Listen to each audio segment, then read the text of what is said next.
Welcome to the lesson. Today we're looking at some of the key terms associated with music tech, and we'll also be looking at the units of measurement that are used in music tech. But before we look at a glossary of terms, I want to give a few recommendations to anyone studying or thinking of studying music tech or music production, or just anyone who is in the music industry in general. So first of all, we have back up all your projects on a portable hard drive. You might be someone that stores their files on a cloud server or your network storage in your school or company. This is fine, but when your files are stored on a remote server, you're never really in control of them. By having a portable hard drive, you have a physical copy of all of your music. This is good for your organization and also your security. Next, save multiple versions of your projects so you can go back to earlier versions easily. This should be pretty self-explanatory, but just in case it isn't, if you do a save as on any project you're working on, anytime you make a change, it means that you can easily go back to a previous version if you decide you need it. Next, save MP3/WAV versions of all of your projects. If you're working on a music project using specific software, that music project can only be opened using that software. It's a good idea to save MP3 versions of all of your projects because your teacher or record label executive might not have the software you made your project on. By bouncing down a project as an MP3 or WAV, it means that people you give that file to don't need special software to listen to it, and we'll talk more about bouncing down projects later. Next, have a good pair of headphones. If you are a music student of any sort, then you're relying on your sense of hearing every single day, so it really pays to have a good pair of headphones. Ideally, this should be a pair of studio headphones because they provide a very balanced sound, and not a pair of commercial headphones because these normally have bass or treble added at the end, which is not good when you're trying to accurately mix or reference audio. Finally, be digitally organized. If you use technology every single day, then it's absolutely essential to have good organization skills. This means sorting all your files into folders and being able to pick out easily any file that you need at any given time. It's not a good look if you have a meeting with a record executive about a track you made, if you spend an hour trying to find the right track. Now, let's look at some of the most used words in music tech. First of all, we have DAW. DAW, or DAW, is short for Digital Audio Workstation and is a device or software application used for recording, editing, and producing music or audio. And examples of DAWs include Logic Pro, Ableton Live, Cubase, Pro Tools, and Sibelius, among others.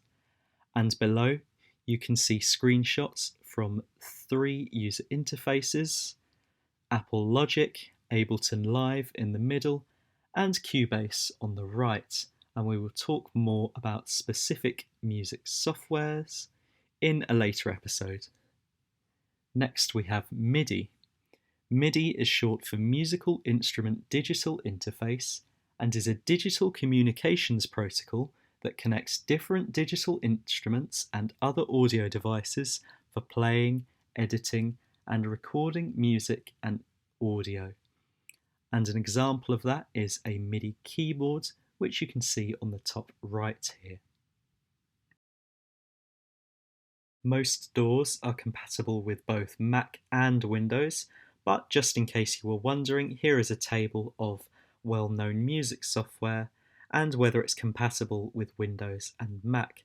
As you can see, the vast majority of music software, or DAWs, are compatible with Mac and Windows, but the ones in bold here are only available on Mac.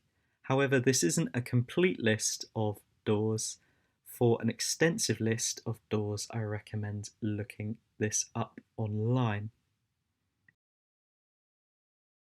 Carrying on with our glossary, bouncing down is when several audio tracks inside a project are converted into one final audio file, and this could be a MP3 file, WAV file, AIF, and more, and we'll talk more about specific audio files and types of compression in a later lesson. Next we have EQ. This is short for equalization and is the process of turning specific frequencies of a sound up or down, and this can also apply to a range of frequencies, not just specific frequencies. Finally, we have VST.